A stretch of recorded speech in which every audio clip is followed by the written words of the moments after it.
De quoi je me mail sur rmc.fr, François Sorel. Bonjour à vous toutes et à vous tous, nous sommes le 8 mars 2019 et c'est parti pour De quoi je me mail, votre rendez-vous dédié à l'actualité. Vous savez, je suis très heureux de vous retrouver pour votre rendez-vous du week-end sur rmc.fr, la version audio, la version vidéo sur zeronettv.com et sur YouTube. Bien sûr, n'hésitez pas à réagir sur les réseaux sociaux avec le hashtag DQJMM et sur la page Facebook aussi. Au menu de ce De quoi je me mail tout à l'heure, les trouvailles de Victor Jakimovic. Il vous a manqué, il est de retour, Victor. Et vous verrez, comme toujours, c'est passionnant. Et bien évidemment, n'hésitez pas aussi à nous laisser vos questions par mail avec cette adresse. On va bientôt y répondre. On commence à accumuler pas mal de questions, quelques dizaines. C'est très bientôt, dans 2 semaines sans doute, l'adresse pour nous joindre et pour poser vos questions tranquillement. C'est mail au pluriel @01net.fr. Mail au pluriel @01net.fr. Merci d'être là. C'est parti pour De quoi je me mail. De quoi je me mêle sur rmc.fr et 01net TV. Et on commence par le club de la presse Haïti.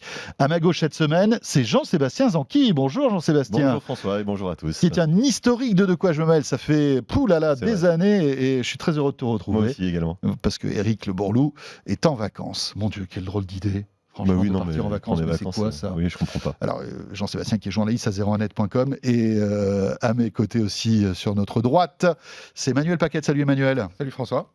Qui est parti en vacances mais qui est revenu. Ça, c'est une bonne nouvelle.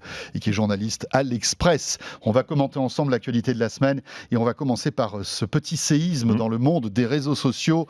Mark Zuckerberg a l'intention de révolutionner, de repenser Facebook, carrément. Complètement. C'est une tribune qu'il a publiée cette semaine sur son profil Facebook, justement, où il explique quand même de manière assez étonnante, mais logique, on va le voir par la suite, comment Facebook doit se réinventer suite à tous les scandales de fuite de données personnelles, scandale Cambridge Analytica et autres. Depuis plus d'1 an maintenant, Facebook traverse quand même une sacrée tempête sur ces sujets-là. Et donc, Mark Zuckerberg explique que Facebook doit maintenant se recentrer sur la vie privée, sur la protection des données personnelles, faire en sorte que les messages échangés sur toutes ces applications de messagerie, donc à la fois Messenger, WhatsApp, Instagram Direct, soient tous chiffrés de bout en bout pour qu'on ne puisse plus les lire.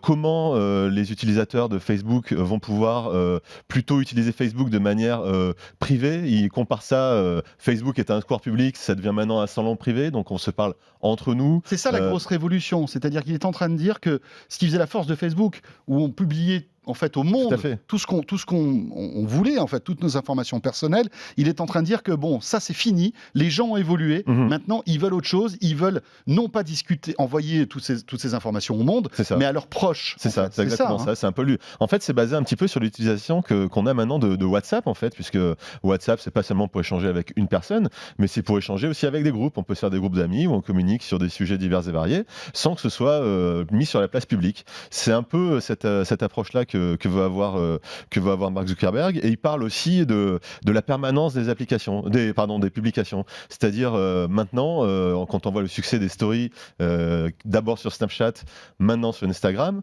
il dit que quand même ces manières de communiquer par publications qui sont éphémères, qui durent à peu près 24 heures en ligne, ça devient plus ou moins la norme. Et malgré tout, il propose aussi un système d'archivage de ces applications privées, puisque on a envie aussi de ces publications, on a envie aussi de garder une trace parfois, mais de manière privée, sans que ce soit disponible à la face du monde.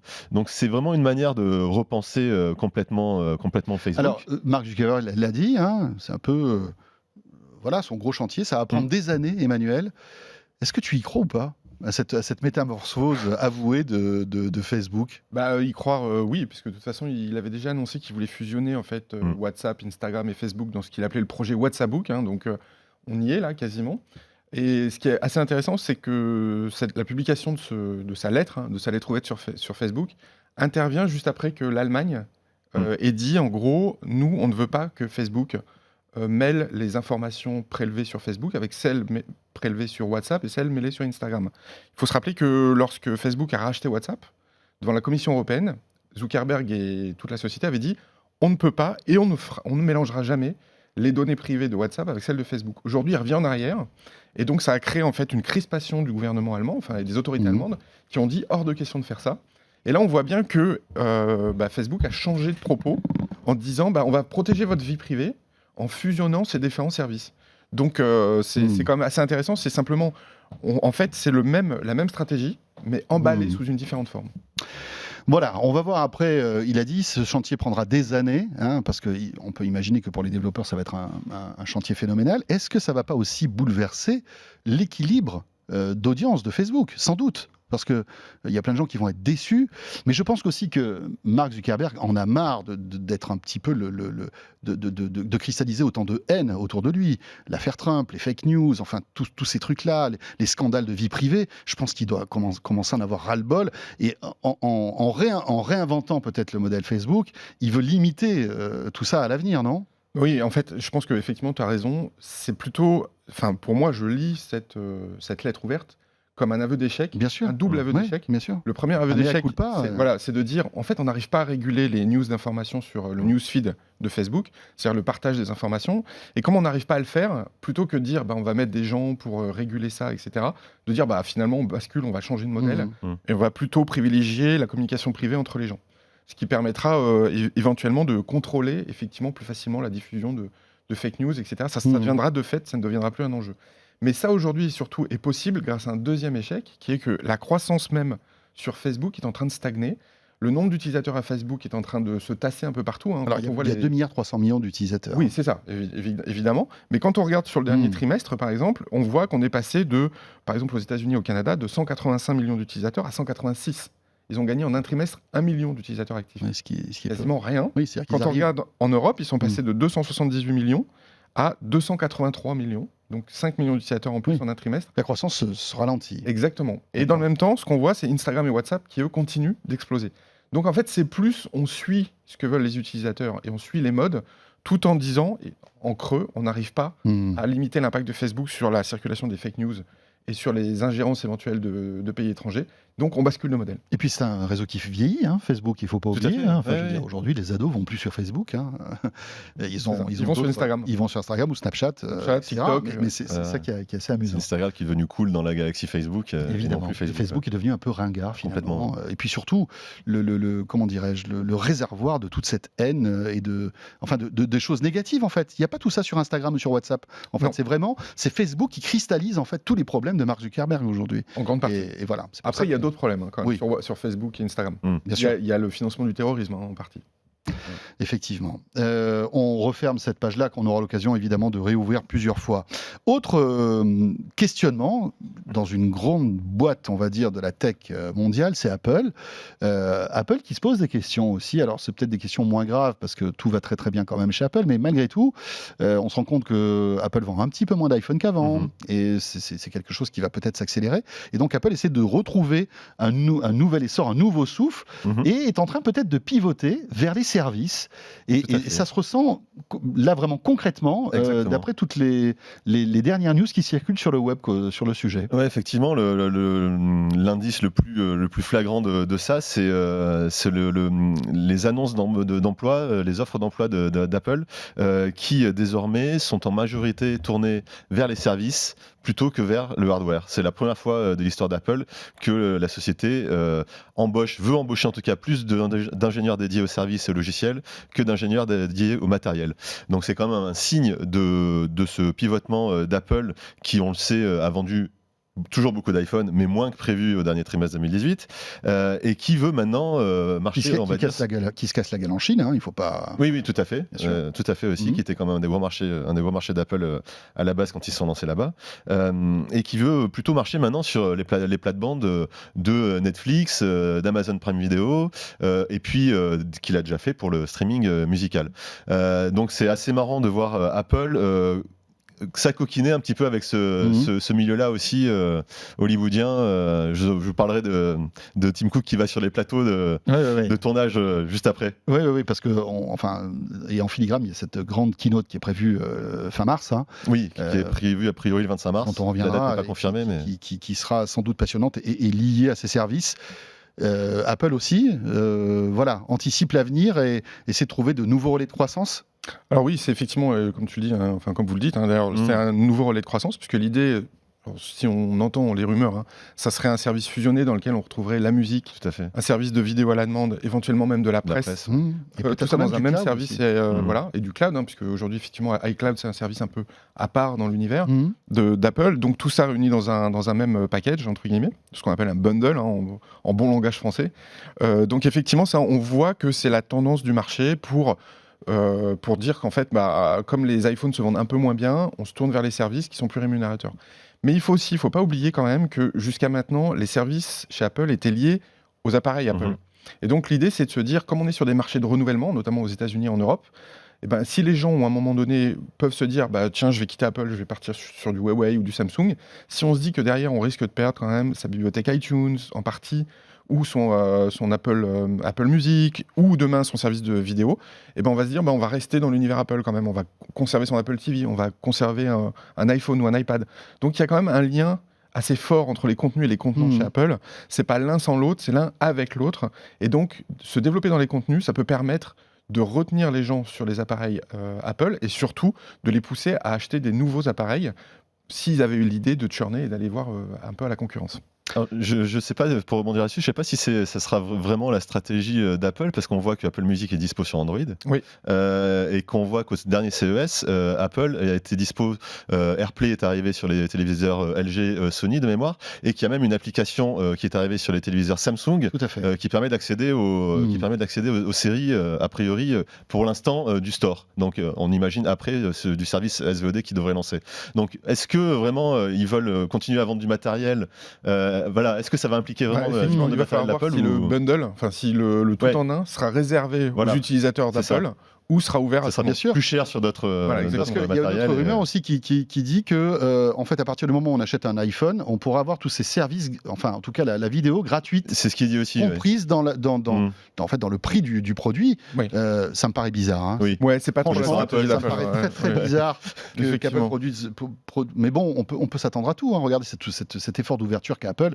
Avoir une appli iTunes sur une télévision Samsung, Oui, je veux dire, il y a quelques années, c'était complètement surréaliste. Hein. C'est vrai, Donc, c'est vrai. donc voilà, on se dit que peut-être tout est faisable, tout est Ouais. voilà, imaginable chez Apple. D'autant que, on le sait, Apple investit maintenant des milliards, Ouais. tout comme les autres, hein, tout comme ses petits copains Netflix ou même Amazon, dans les contenus C'est ça, hollywoodiens. dans la production. Et c'est ça la y est. deuxième actu de la Voilà, semaine concernant tout à fait, Apple. Hein. Apple est devenu vraiment un donneur d'ordre auprès des studios hollywoodiens, c'est-à-dire qu'il leur Tout il leur comme demande HBO, tout comme enfin, exactement, voilà, tous ces- comme l'a fait Netflix, Bien sûr. comme l'a fait Amazon. Et donc c'est assez marrant parce que malgré tout, Apple garde ses petits défauts qu'on lui connaît bien de manière, on va dire, très interventionniste, comme il l'a fait dans l'App Store, par exemple, en bannissant toutes les applications qui parlent de sexe ou qui sont pas forcément très bienveillantes. Tim Cook intervient souvent auprès des studios en leur envoyant des notes en disant ne soyez pas si méchants dans cette production, pourquoi vous parlez de technologie de manière aussi négative, ce petit genre de choses qui montrent que quand même Apple veut garder la main sur l'esprit en tout cas des productions qui seront proposées sur ce service. On a vu aussi Tim Cook débarquer sur quelques plateaux de tournage, que ce soit à Vancouver, à Los Angeles, sur des séries qui sont en cours. Donc on voit quand même Apple ne veut pas laisser faire complètement les producteurs et veut donner quand même son avis et mettre son grain de sel dans les D'après ce que j'ai compris, il n'y aurait pas de sexe, pas C'est ça. trop de violence. Mais c'est presque de la censure, tout ça, en fait. Ça va être quoi? Ça va être Alors, je suis pas en train de dire que ça va être du contenu un peu fade, mais j'ai pas l'impression que Netflix ait cette vision des choses. Non. Laisse plus quand même la créativité des producteurs, etc. C'est quand même assez inquiétant ce que tu dis. Hein. Je trouve que si Tim Cook commence à dire attendez, je vais appeler le producteur parce que je trouve que la voiture bleue là, elle serait mise en rouge, c'est un peu embêtant, non? C'est-à-dire que je pense que c'est pas du tout la même approche que Netflix, comme tu le disais. Ouais. Netflix, c'est plutôt des séries destinées à certains types de publics. Et on fait plein de séries différentes pour différents types de Oui, publics. mais bon, Là, ce que va vouloir faire Apple, je pense que c'est plutôt du mainstream. Quoi. Mhm. C'est des séries pour tout le monde. De ce point de vue-là, ça se rapproche de la stratégie de Disney.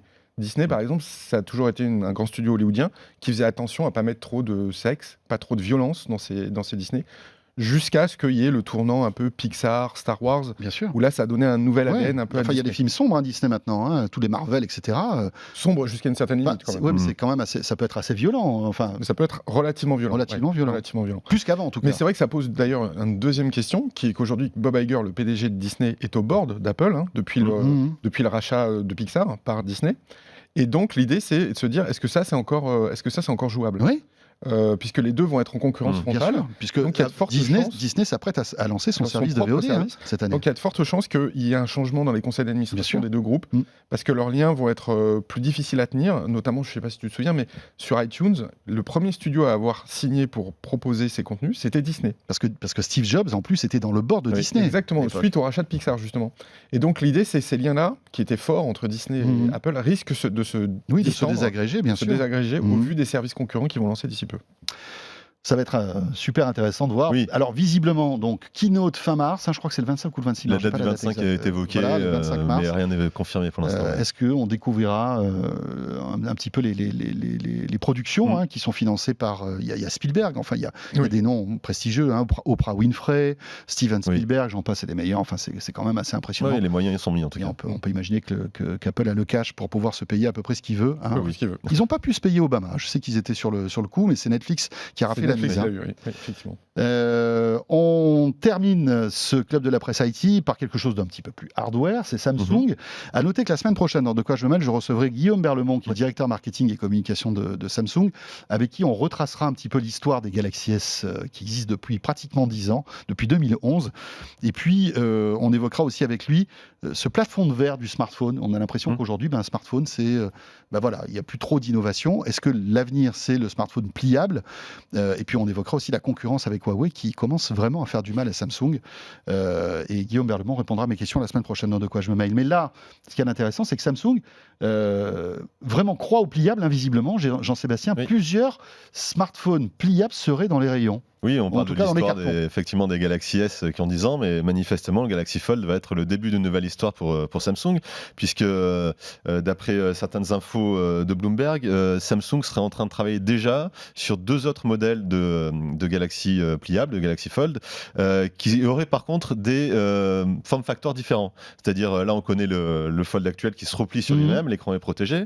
Il y aurait un modèle qui serait sous forme de téléphone à clapet, donc qui se plierait de manière verticale. De manière verticale. Voilà, une fois qu'on l'ouvre, on aurait... Ça serait pas mal. Ça, je trouve que c'est une bonne idée. Après, voilà, à quoi ça sert ? Motorola travaille dessus pour ressusciter son Razr, justement, son téléphone mythique à clapet. Et puis, il y aurait aussi un modèle qui serait calqué sur celui du Mate X de Huawei, c'est-à-dire qui se replie vers l'intérieur avec l'écran qui reste à l'extérieur. Voilà, donc Samsung est en train de travailler là-dessus. Ils expliquent, en tout cas d'après les sources de Bloomberg, que ils savent pas vraiment ce que le public, ce que les utilisateurs vont vouloir. Est-ce qu'ils vont préférer ce qu'ils sortent aujourd'hui, là, le Galaxy Fold, avec un écran externe qui est quand même relativement petit, 4,6 pouces. Est-ce qu'ils veulent des téléphones à clapet différents ? Donc en fait, c'est un peu des tests pour savoir qu'est-ce que le marché va vouloir comme form factor. Mais malgré tout, Samsung espère quand même en vendre 1 million cette année de Galaxy Fold. Donc c'est quand même pas rien comme objectif. Ouais. Samsung est condamné à innover avec la concurrence qu'il y a aujourd'hui, Emmanuel. Oui, et ils sont obligés de casser ce plafond de verre, essayer de trouver un autre relais de croissance. C'est peut-être le smartphone fiable, mais c'est peut-être pas, parce que est-ce que ça va marcher ? On ne sait pas. Oui, et puis je pense qu'effectivement, comme tu le disais tout à l'heure, l'idée c'est de faire pour l'instant, de tester le marché pour voir qui peut être intéressé par ce type de produit. Naturellement, on pense aux joueurs, parce qu'aujourd'hui, c'est vrai que quand on veut jouer à un jeu vidéo, il faut avoir un écran quand même de taille respectable. Et du coup, généralement, ces joueurs-là, en tout cas une partie d'entre eux, ont une grosse capacité d'investissement. Quand on voit aujourd'hui que les joueurs de PC, traditionnellement, achètent des machines quand même très chères, notamment les Alienware qui ont fait le succès de cette marque avant qu'elle ne soit rachetée par Dell. L'idée, c'est de voir si on peut tester le marché effectivement avec des smartphones pliables pour avoir une meilleure expérience de jeu. Donc, mais ça concerne un marché relativement restreint pour un premier temps, mais qui a les moyens de se le payer. Donc il faudra voir si les joueurs suivent ou pas. Ça sera un premier indicateur de de cette technologie-là, et surtout si elle intéresse un type de population. Ouais, sauf que Samsung n'est pas le seul. Sur ce marché, on voit que Huawei, vraiment, les colle au basque. Xiaomi arrive aussi avec un téléphone qui se plie en 3. Autant Samsung, ces dernières années, garder le lead en termes d'innovation. Aujourd'hui, c'est compliqué. Et on va bien voir ce qui va se passer. Merci beaucoup à tous les deux. Merci Jean-Sébastien Zanqui, de la rédaction 01net, et puis Emmanuel Paquette, qui est toujours le bienvenu, journaliste à l'Express, qu'on vous invite à découvrir. Version papier, bien sûr. Et puis, web, smartphone. Smartphone pliable, pas pliable. Ce que vous voulez. Ça, c'est chouette. Enfin, cela dit, le papier est pliable. C'est ça qui a l'intérêt, finalement. Hein. Pour combien de temps? Pour combien de temps? On ne sait pas trop. Merci en tout cas d'être là. Vous restez avec nous. La suite de ce De quoi je me mêle, c'est tout de suite. Si vous êtes en audio, vous n'avez rien à faire. Victor arrive. Et en vidéo sur 01nettv.com ou sur YouTube, ça sera le deuxième module, Victor et ses trouvailles high-tech comme régulièrement. Merci. À tout de suite. De quoi je me mêle sur rmc.fr et 01net TV.